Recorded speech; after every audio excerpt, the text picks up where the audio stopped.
Shabbat Shalom. Notre paracha de la semaine, c'est paracha Dvarim. On va lire maintenant le dernier livre du Deutéronome qui est le livre de Dvarim. Il a été écrit par Moshe. Et dans cette paracha Dvarim, on voit que ce sont les derniers jours de Moshe sur terre. Et le premier remède qu'on a, c'est Élé, le mot Élé qui veut dire voici, les paroles de Moshe, voici, qui s'écrit Aleph Lamed He, qui fait 36. Ce sont les 36 derniers jours de Moshe sur terre. Et dans ce livre-là, il commence par nous faire un récapitulatif de sa vie. Et la première des choses, il nous dit, voilà, Hachem m'a dit que je ne vais pas rentrer en Eretz Israël. Ensuite, pendant les 40 ans que j'ai guidé le peuple dans le désert, je n'ai pas arrêté d'être critiqué sur la façon dont j'ai commandé ou j'ai fait les choses. Mon frère et ma sœur, Aaron et Myriam, qui ont supporté avec moi le fardeau de diriger le peuple, et sont morts dans le désert. Et mes enfants n'hériteront pas euh, de ma continuité de diriger le peuple.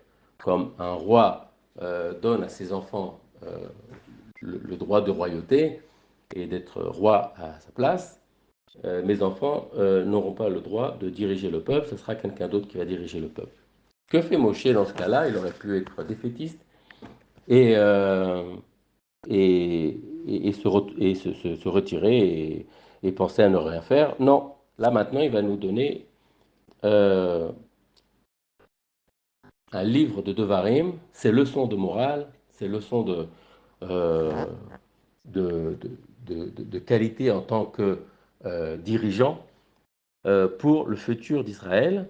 Et de là, dans ce livre-là, on va l'appeler ensuite Moshe Rabbeinu. Ça veut dire quoi Rabbeinu? Moshe est notre maître, Moshe est notre rave, Moshe est le professeur, l'éducateur. Et il ne sera plus appelé maintenant, c'est fini, le Moshe, euh, le libérateur, le donneur de leçons, Moshe le faiseur de miracles. Non, maintenant, on va l'appeler Moshe Rabbeinu. Et pourquoi? Parce que maintenant, dans ce livre-là, il va nous donner les leçons de morale à acquérir quand on va rentrer maintenant en Eretz Israël. Parce que maintenant, les enfants d'Israël vont devoir rentrer en Eretz Israël, ils vont devoir se battre contre les peuples qui sont là-bas. Ils vont devoir garder la Torah, un niveau de moralité différent des peuples qu'il y avait avant dans la terre de Canaan. Et il nous dit, il y a toujours eu des lois. Les lois ont toujours existé un peu partout. Mais, comme on dit, c'est plus difficile de mourir, c'est plus facile de mourir et plus difficile de vivre. C'était plus facile pour nous d'être esclaves en Égypte, mais beaucoup plus difficile pour nous que d'être des hommes libres en Eretz Israël. Et il va falloir affronter maintenant des nouveaux problèmes, des challenges qui vont arriver à nous. Et, et là maintenant, Moshe va nous dire qu'est-ce qu'il faudra faire. Il y a toujours eu dans le monde donc euh, des lois qui ont été dites par les hommes. En Égypte, c'était les lois de la puissance. Celui qui est le plus puissant gagne, mais il n'y avait pas de justice.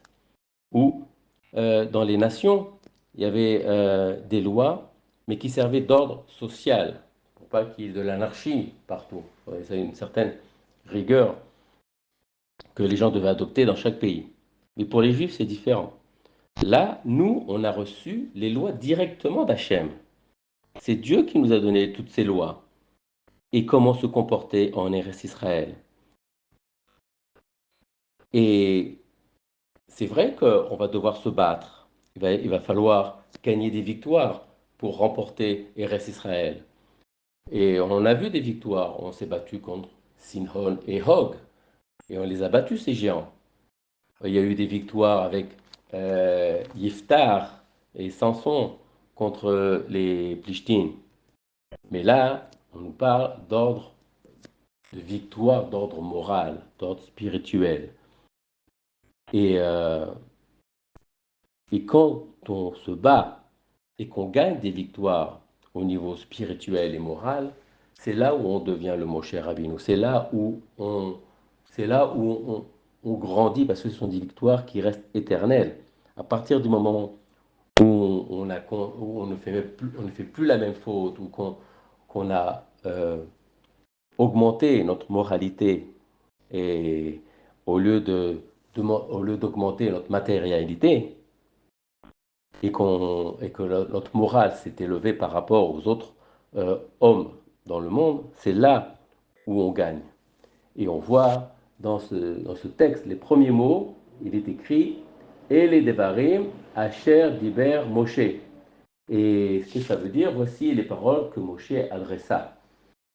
Quand on prend les derniers mots, Asher Diber Moshe, on va prendre la première lettre de chaque mot. Asher, c'est le Aleph, Diber, c'est Dalet, et même de Moshe.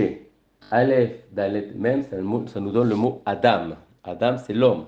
On nous parle à l'homme. On nous parle à l'homme qu'on va devenir, à l'homme moral, spirituel, et pas à l'homme matériel, à l'homme qui maintenant va rentrer en Eretz Israël, il va gagner des victoires, mais pas seulement physiques, des victoires spirituelles, et suivant les doctrines, suivant ce que Dieu et les lois que Dieu nous a données.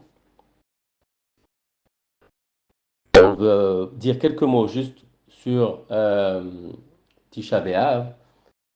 Et pour Tisha B'Av, on nous parle surtout euh, des Talmidim de Rabbi Akiva qui sont morts à Tisha B'Av.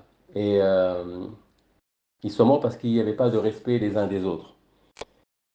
Et c'est ce qu'on nous dit. C'est quoi le respect des uns des autres? C'est d'arrêter de critiquer l'autre juste pour critiquer ou de faire du mal. Au contraire, il faut essayer de donner les bonnes critiques. Est-ce qu'on sait comment donner les bonnes critiques? Est-ce qu'on a le pouvoir de critiquer l'autre? D'abord, quand on fait une critique, euh, ben, il faut essayer de faut pas essayer de taper sur l'autre, de le blesser, et de faire en sorte qu'il se sente pas bien, mal à l'aise. Euh, donc, il faut voir c'est quoi la situation, essayer d'approcher la personne, de lui parler et d'essayer de voir le problème avec lui et pas de le critiquer méchamment, juste de dire qu'il y a un certain problème et comme par exemple, tu m'as dit quelque chose, ça m'a énervé, ça m'a blessé, regarde, pourquoi tu m'as dit cette phrase-là? Euh, comment on peut résoudre ce problème? Tu comprends? Et pas essayer de dénouer et pas au contraire engendrer d'autres problèmes et d'autres agressivités envers le prochain. Euh, et donc, pour Tisha B'Av, on ne lit pas les anonymes non plus. Pourquoi? Parce que c'est considéré comme une fête et pas comme un jour de deuil. Alors, à nous de voir cette construction justement que la Torah veut bien nous donner en nous disant, c'est vrai, Dieu, il a détruit le temple, mais il n'a pas détruit son peuple. Il n'a pas donné à ce que quelqu'un vienne nous tuer, nous, son peuple. Il a préféré détruire des pierres et, euh, et perdre son temple, mais il sait que ça va être reconstruit. Et nous, on doit maintenant prier pour la reconstruction du troisième temple et pour qu'il y ait, au lieu qu'il y ait de la haine entre nous, qu'il y ait de l'amour entre nous et que s'il y a critique à parler ou s'il y a des choses, alors que ce soit parler d'une façon amicale et cordiale et un respect entre chacun et un respect du prochain. Shabbat Shalom.